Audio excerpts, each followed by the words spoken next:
Hello everyone, this is Tripti and आप सभी का स्वागत है मेरे अपने चैनल तृप्ति बायोलॉजी ट्यूटोरियल्स में। तो आज मैं जो बताऊंगी वो एनवीएस की वैकेंसी के बारे में, और इस वीडियो में मेनली टीजीटी साइंस और पीजीटी बायोलॉजी के एलिजिबिलिटी क्राइटेरिया और सब्जेक्ट कॉम्बिनेशन का इंफॉर्मेशन आप लोगों को मिलेगा। तो पहले मैं टीजीटी साइंस के बारे में बताती हूँ। टीजीटी साइंस में आप लोगों को सीटेट क्वालिफाई करना है, राइट। तो मतलब सीटेट आप क्वालिफाइड होनी चाहिए। और सीटेट में कौन सा पेपर, ऑब्वियसली एक टीजीटी का है, ट्रेंड ग्रेजुएट टीचर है, तो पेपर 2 आप लोगों का क्लियर रहना चाहिए। सेकेंड, आपके पास बीएड होना चाहिए, बट इसमें रिलैक्सेशन उसको दिया गया है जो 4 इयर्स इंटीग्रेटेड कोर्स जो करते हैं उन लोगों के लिए बीएड कंपल्सरी नहीं है। नाउ एज के बारे में अगर बात करें तो एज ऐसे 35 इयर्स से ज्यादा नहीं होना चाहिए, लेकिन कुछ अलग अलग कास्ट हुए या फीमेल हुए उन लोगों को कुछ एज रिलैक्सेशन दिया गया है। जैसे कि SC ST को 5 इयर्स रिलैक्सेशन दिया गया है, ओबीसी को 3 इयर्स दिया गया है, देन फीमेल कैटेगरी को 10 इयर्स दिया गया है, और जो एनवीएस एम्प्लॉय हैं जो रेगुलर, उन लोगों को कोई एज बार नहीं है।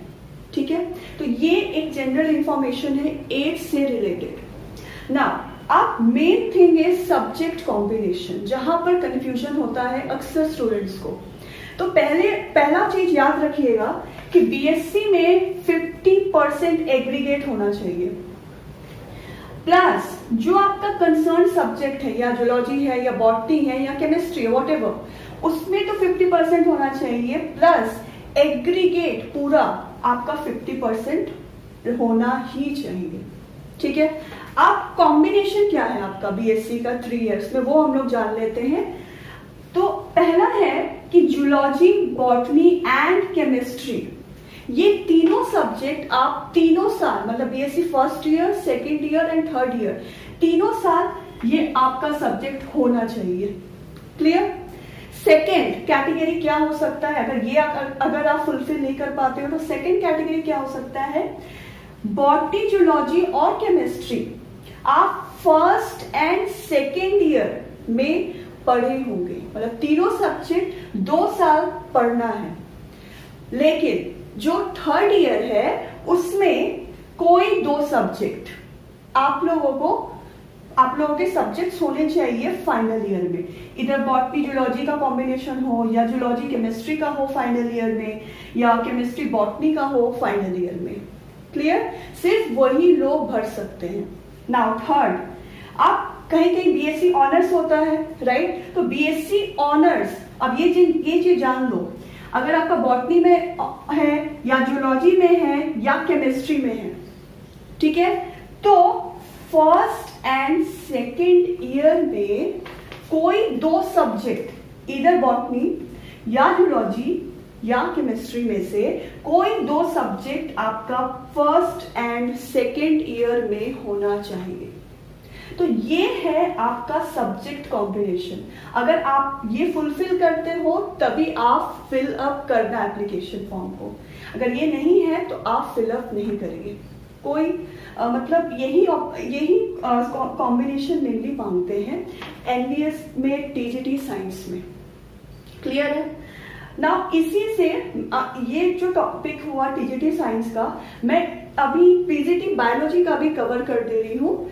इसमें क्या बताया गया है कि इसमें सीटेट नहीं चाहिए। ये खुशी की बात है कि इसमें कोई सीटेट की जरूरत नहीं होती है। सेकेंड चीज क्या है, इसमें बीएड, अब यहां पर बात सुनिए, यहां पर बीएड मांगता है।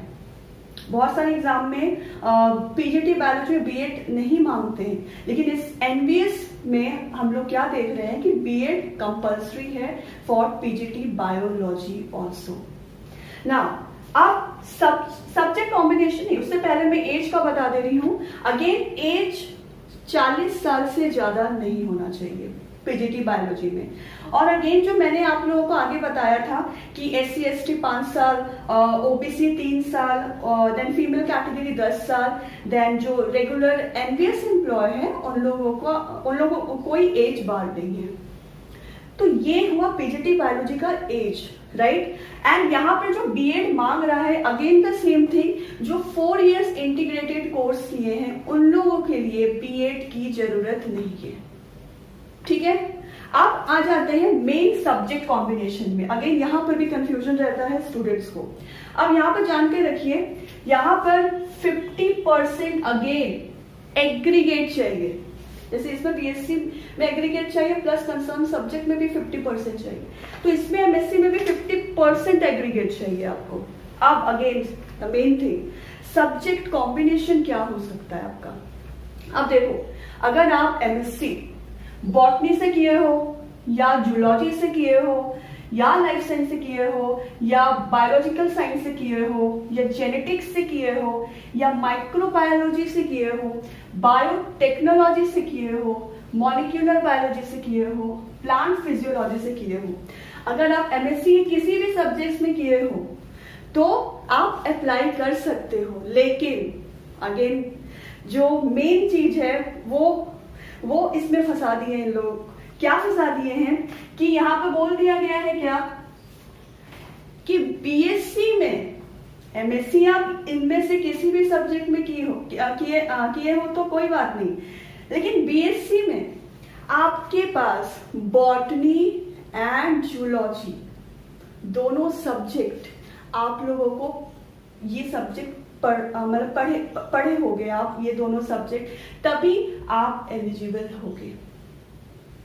तो बोलने का मतलब क्या है, ये सब जो माइक्रोबायोलॉजी, बायोटेक्नोलॉजी, मॉलिक्यूलर बायोलॉजी, ये लोग जो स्टूडेंट्स हैं जो एमएससी किए हैं, उन लोग थोड़े बहुत तो खुश होंगे कि हाँ चलो मैं एलिजिबल हूँ। लेकिन सेकेंड जब बीएससी का बात आ जाता है तो वहां पर वो लोग क्या बोल दिए हैं कि बॉटनी एंड जूलॉजी दोनों ही आप लोगों को पढ़ना पड़ेगा। अगर आप दोनों ही सब्जेक्ट्स पढ़े हो बीएससी में, then you are eligible for this post, otherwise you are not. तो ये चीज याद रखिएगा कि बोथ दोनों आप पढ़े होने चाहिए, नॉट वन, बस बॉटनी नहीं बस जूलॉजी नहीं। क्लियर है? तो ये subject combination I think clear है। आप कुछ जान लेते हैं कि एग्जाम का पैटर्न कैसा है एंड एप्लीकेशन फॉर्म कब तक आप लोगों का वैलिड है। तो ये चीज जान लेते हैं आगे, क्योंकि ये चीज भी इम्पोर्टेंट है, क्योंकि अभी हाल ही में वैकेंसी आई हुई तो कब तक रहेगी आप लोगों को ये जान लेना चाहिए। तो ये 2 जुलाई से स्टार्ट हो गया है और ये कब तक रहेगा, 22 जुलाई तक। तो लास्ट दिन का वेट मत करिए, क्योंकि लास्ट में फिर सर्वर डाउन होगा, फिर प्रॉब्लम में आप फंस जाओगे। अभी मौका है, फटाफट भर दो, ठीक है ना। अब इसमें एक चीज याद रखना कि यहाँ पर एक चीज जो बताया गया है सीट्स के बारे में, वो चीज थोड़ा जान लो, कितना सीट्स है बायो में और साइंस में। पीजीटी बायो में, क्योंकि ये भी इंफॉर्मेशन जानना चाहिए, आखिर कितना सीट्स है ये भी तो पता चले कि हम लोग जिसके लिए अप्लाई कर रहे हैं कितना सीट्स है हम लोगों के लिए। तो जनरल के लिए कितना सीट्स दिया है, 18, ठीक है। ईडब्ल्यूएस उन लोग के लिए 4 दिया है। ओबीसी के लिए 11 दिया हुआ है। देन एससी के लिए 6 सीट दिया गया है और एसटी के लिए 3 सीट्स दिया गया है। मतलब टोटल सीट्स जो है that is 42 seats PGT bio में, बट स्टिल नॉट बैड, क्योंकि यूपी का अगर कंपेयर करें तो उससे तो सही है I will say. Now TGT science में क्या बोला है, बोला है कि जनरल में आप लोगों का 42 होना चाहिए, 42 सीट्स है जनरल में।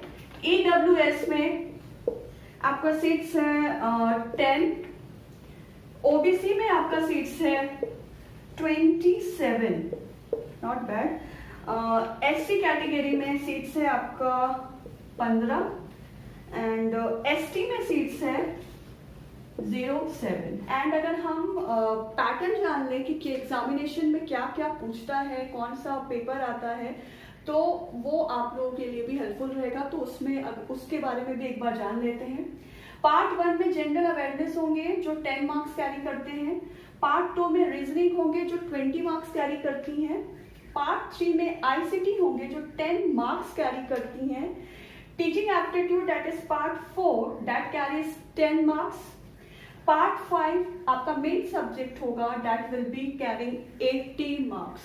अब now the main thing, part 6 उसमें आपका क्या रहेगा, हिंदी एंड इंग्लिश। ये दोनों में आपको 40% मार्क्स लाना है, तभी आप क्वालिफाई होंगे। तो हिंदी मार्क्स कितना कैरी करेगा, 10, इंग्लिश 10, तो इसमें 10 में से आपको 4 लाना ही है, इसमें भी 4 लाना ही है। ठीक है, तो ये रहा सब्जेक्ट क्या क्या है इसमें। And second the most important one, 3 घंटा मिलेगा आपको। नेगेटिव मार्क, यस, ये चीज प्लीज ध्यान रखना, नेगेटिव मार्क है, 1/4 नेगेटिव मार्किंग है। एंड ये एग्जाम सीबीटी मोड है, मतलब कंप्यूटर बेस्ड टेस्ट है। एंड द लास्ट वन, इसमें इंटरव्यू होती है। क्लियर? अब हम लोग मेन टीजीटी साइंस में जान लेते हैं। ज्यादा मेन डिफरेंस नहीं है, कुछ कुछ डिफरेंस है जो मैं इस पे बता दे रही हूं। नाउ टीजीटी साइंस में अगेन थिंग सीबीटी, इंटरव्यू, 3 घंटा, नेगेटिव मार्क, सब कुछ है इसमें।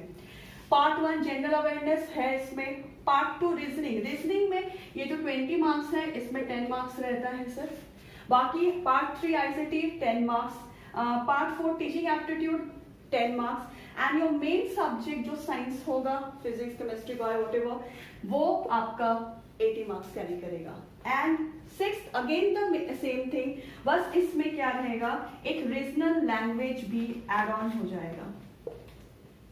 ठीक है, एक रीजनल लैंग्वेज भी रहेगा, जो भी आपका रहे, हिंदी या जो भी चूज करते हो, हिंदी अगर रहा, अगर या कुछ और सब्जेक्ट्स रहा, व्हाटएवर, तो वो तीनों में तो ये भी 10 मार्क्स कैरी करेगा। तो ये पूरा टोटल 30 मार्क्स का है। और अगेन द सेम थिंग, 40% आपको लाना है। वो आज के लिए इतना ही रखते हैं, तो मिलते हैं नेक्स्ट वीडियो में। Till then take care and good bye.